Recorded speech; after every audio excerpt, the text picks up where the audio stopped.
Welcome to week 5. Now, it's important to devote time to ethics in strategic risk and crisis communication. And the reason it's important is that often our true values tend to shine through when the pressure is the highest. Think about the last time you were under pressure, or perhaps the last time you saw someone in your organization under pressure. We saw what happened during that time of crisis or high pressure. And those typically are the person's true values. And so it's important for us as public affairs practitioners or public relations specialists or strategic communication advisors, whatever title you may have, it's important for those of us in communication to understand the ethical considerations, especially during a crisis.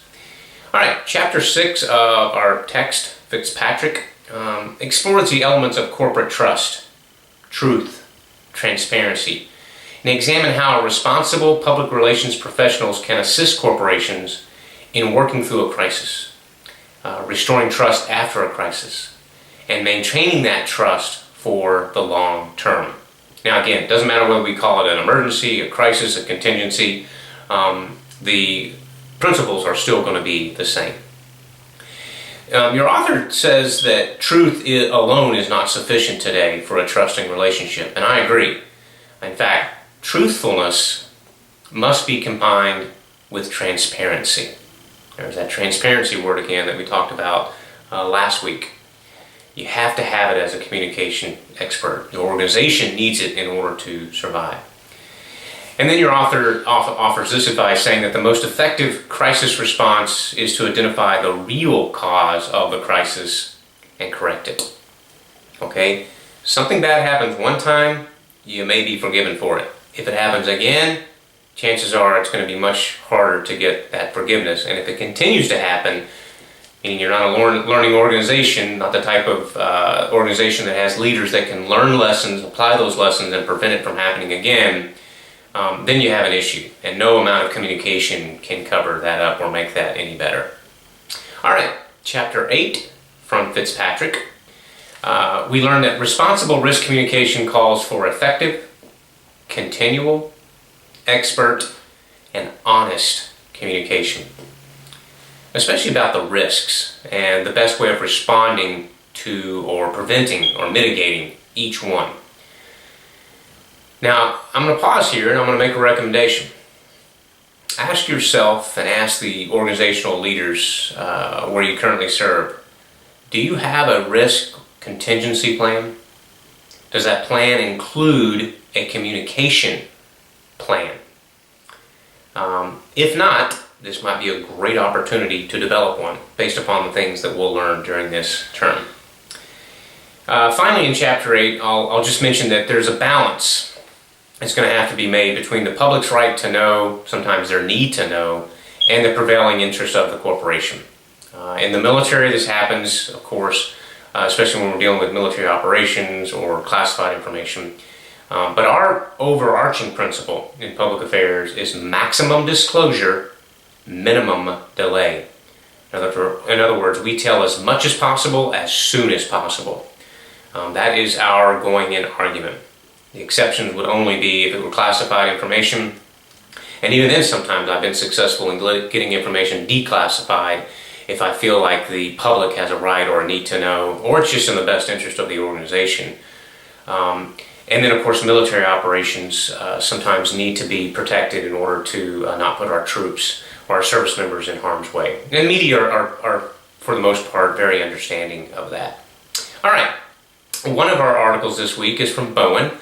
The article researches or it describes a state of neglect, public relations as corporate conscience or ethics council. I ask a very important question. How robust is the understanding of ethical decision-making among public relations professionals? Well, years ago when I first read this article, I asked myself that question.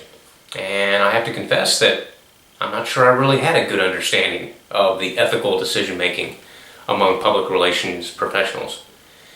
And as I reflected on it a little more, I think it's because, at least in the military culture, where I was taught public affairs or public relations, strategic communication, all that, of course the ethical requirements that we have kind of underpinned everything we did. And my leaders were the same way. You know, we kind of had this core set of ethical principles that guided every decision we made from the time we first raised our right hand and swore to protect and defend through every contingency that you can name. And so I hadn't really thought about it, but as I did, I was able to take some lessons from my own experiences, and I'm sure that you'll be able to do the same thing based upon your experiences. Now, your author uses what's known as systems theory, and the author explains that the public relations are in an ideal position using systems theory to know and understand the values and beliefs of the organization. And the reason they're in such a great position to do this is because of their boundary spanning role, both within the organization and their contacts with key stakeholders outside the organization. Okay? In other words, if you've been in corporate public relations or any type of public affairs or strategic communication advisor role, you know that your role spans across many departments, right? You're not just one department responsible for one part of the mission. You typically have responsibility for the entire mission or communication about the entire mission. So that's your boundary spanning within the organization. And then, of course, if you're public relations, that public that you relate with gives you key insights on what those public's interests are and their needs are. And so you as the communication advisor can serve as that conscience for the organization. So something to think about. And I would also ask you, do you agree? Is that true in your own organization? Is that hold true with your own experiences? All right, Bowen and Zhang have an article called Auto Recall Crisis, Framing an Ethical Response. This is all about the Toyota's missteps. The study employs a content analysis to examine news coverage concerning Toyota's recall crisis and some very good lessons learned. It was an international crisis, and I'm sure that you're familiar with it, or at least when you start reading about it, you'll recall how big a deal it was. And your authors do a good job of kind of teasing out some of those lessons learned for us from a communication perspective. They examine how the media framed Toyota's crisis and responses, and whether the news coverage varied between the mass media and Toyota's releases. That's kind of a fun thing to do, those of us who do media content analysis. This is what the organization put out, typically through their website, press releases, other communication. This is how the media report it. And then you compare and contrast those two sets of communication. The study also explored how media framed the crisis type. Toyota obviously would like to frame their recalls as accidental events. But oftentimes what the researchers found is that the mass media tended to frame them using responsibility framing. In other words, it was preventable. Reminds me of a quote someone gave me early in my career: "You may be in charge, but you are never in complete control." And that's something to just accept. If you worry too much over that or fret over that, you'll spend time in places that it's not helpful. It's better to just understand that, hey, these are the things that we can control, and let other things go by the side, so that you're investing your efforts and your energy and your intellect and your experience in a way that is positive, proactive, not worrying about those things that you cannot control. All right, well, that's it for now.